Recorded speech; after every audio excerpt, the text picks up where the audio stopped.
Bắt đầu luôn nhé! Chào mừng mọi người đến với bản phân tích chi tiết hôm nay, nơi chúng ta sẽ cùng bóc tách các nghiên cứu lâm sàng để làm sáng tỏ một trong những tình trạng thần kinh bị hiểu lầm nhiều nhất hiện nay, ADHD. Trong suốt một thời gian dài, xã hội thường chỉ gán ghép tình trạng này cho những đứa trẻ hiếu động, không thể ngồi yên một chỗ. Nhưng thực tế thì sao? Khoa học hiện đại đã vẽ nên một bức tranh hoàn toàn khác. Đây thực chất là một tình trạng phức tạp, kéo dài suốt đời, chi phối trực tiếp đến khả năng tự điều chỉnh, sự tập trung và cả cách chúng ta kiểm soát cảm xúc nữa. Qua bản phân tích này, chúng ta sẽ cùng nhau khám phá những khác biệt cốt lõi về mặt sinh học thần kinh để thấy rõ một điều rằng ADHD không phải là khiếm khuyết về tính cách, mà đơn giản là một cách vận hành hoàn toàn khác biệt của não bộ. Để thực sự hiểu được, chúng ta hãy thử tưởng tượng thế này. Cảm giác có đến 100 tab trình duyệt đang mở tung tóe cùng một lúc trong đầu. Một tab thì đang phát nhạc ầm ĩ, một tab khác thì tự nhiên bị đơ, còn những tab còn lại thì liên tục nhảy ra các cửa sổ quảng cáo chớp nhoáng. Đối với một người sống chung với ADHD, đây hoàn toàn không phải là nói quá đâu.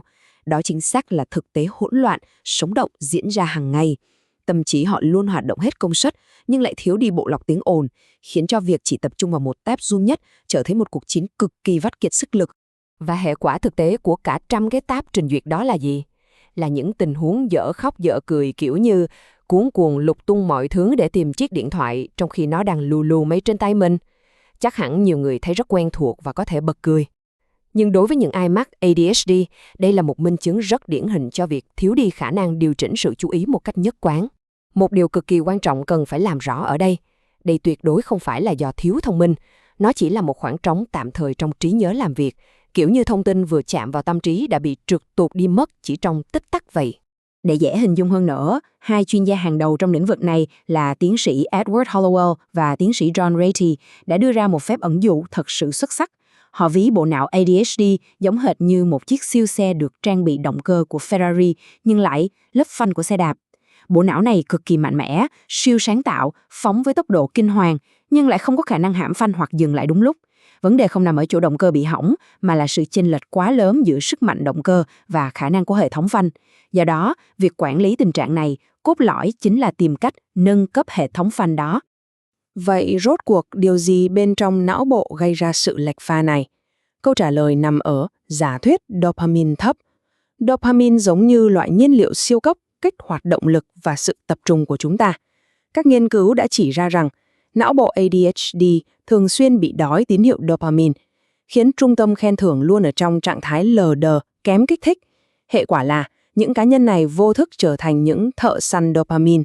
Não bộ của họ liên tục khao khát tìm kiếm sự kích thích cao độ, có thể là cày game, đua deadline sát giờ ranh giới, hay thậm chí là tạo ra những tình huống kịch tính, chỉ cốt để ép não bộ tiết ra đủ lượng dopamine cần thiết để hoạt động như bình thường. Nhìn sâu hơn vào mạng lưới thần kinh, chúng ta có hai hệ thống hoạt động luân phiên, TPN kích hoạt khi chúng ta tập trung cao độ và DMN kích hoạt khi tâm trí ta đang thư giãn, thả trôi. Ở một bộ não thông thường, khi TPN bật thì DMN sẽ tắt, giống như công tắc đèn vậy. Nhưng đối với não bộ ADHD, cái công tắc này bị kẹt. Mạng lưới DMN cứ ngang nhiên hoạt động ngay cả khi người đó đang cố gắng vắt óc ra để làm việc. Sự chập mạch này giải thích tại sao tâm trí họ luôn tràn ngập những luồng suy nghĩ tản mạn và rất dễ bị sao nhãng dù họ có đang cố gắng đến mức nào đi chăng nữa.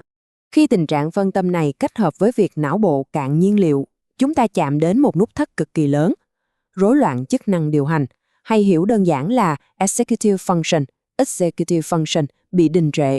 Hậu quả đau đớn nhất của nó chính là sự tê liệt nhiệm vụ. Hãy thử tưởng tượng cảm giác bị kẹt cứng hoàn toàn. Người đó biết rõ mười mươi mình cần làm gì, biết nó quan trọng thế nào, trong lòng cực kỳ muốn làm, nhưng chân tay và đầu óc cứ như bị đóng băng, không thể nào nhấc nổi người lên để bắt đầu. Sức nặng của sự tê liệt này thực sự nghẹt thở và thường kéo theo một cảm giác tội lỗi vô cùng nặng nề. Rốt cuộc lại, mấu chốt nằm ở vực thẳm giữa việc biết và làm. Tiến sĩ Russell Barkley, một tên tuổi lớn trong nghiên cứu về chủ đề này, đã chỉ ra rằng executive function chính là khả năng tự điều tiết hành vi để đạt được mục tiêu. Đối với người có ADHD, họ không hề thiếu hiểu biết. Họ biết tốt. Vấn đề là ở chỗ, khi đến thời khắc quyết định phải làm, thì hệ thống thực thi lại không hoạt động. Nó hoàn toàn là một khiếm khuyết về việc hiện thực hóa hành động, chứ không phải là khiếm khuyết về mặt nhận thức.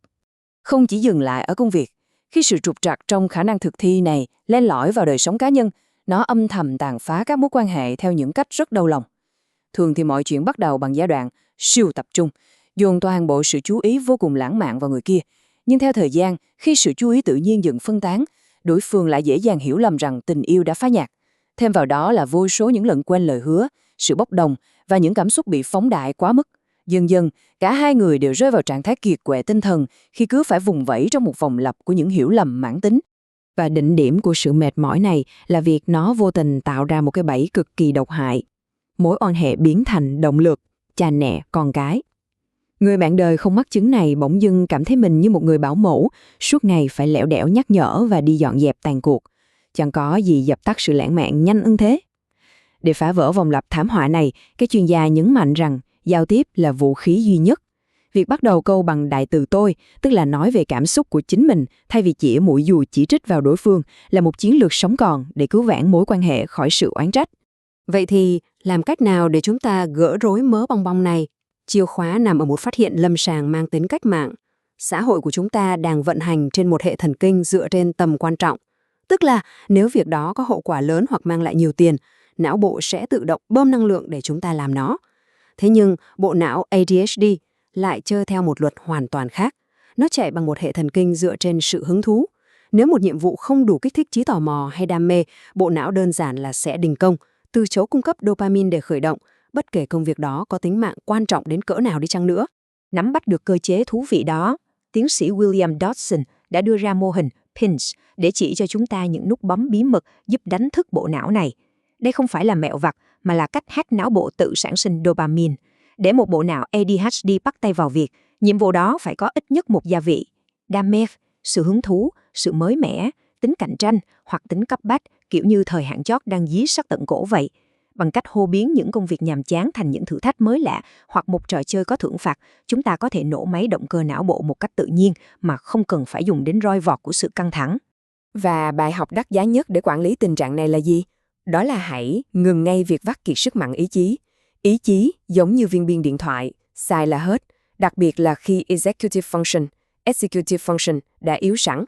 Lối thoát ở đây là phải thiết kế lại môi trường xung quanh.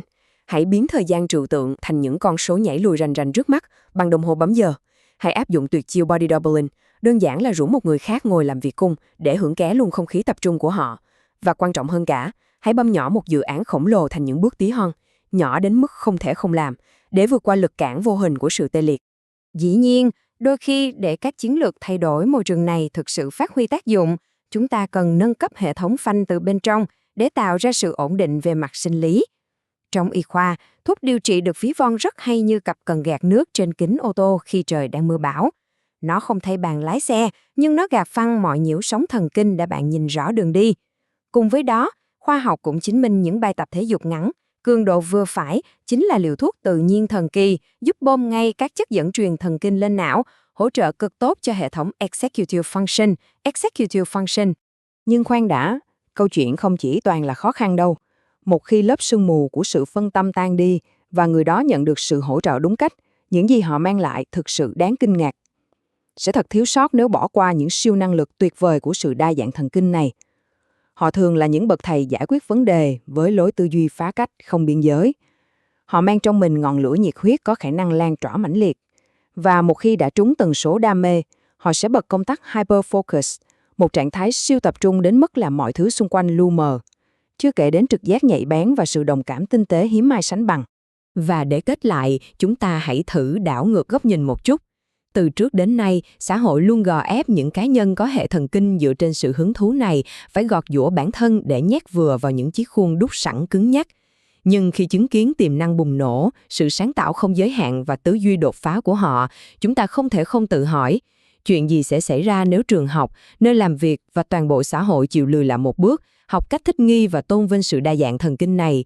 Việc hỗ trợ và tạo bệ phóng cho bộ não ADHD thay vì coi nó là thứ cần sửa chữa, rất có thể sẽ là chìa khóa giải phóng một trong những nguồn tài nguyên sáng tạo vĩ đại nhất của nhân loại. Cảm ơn mọi người đã đồng hành cùng bản phân tích hôm nay.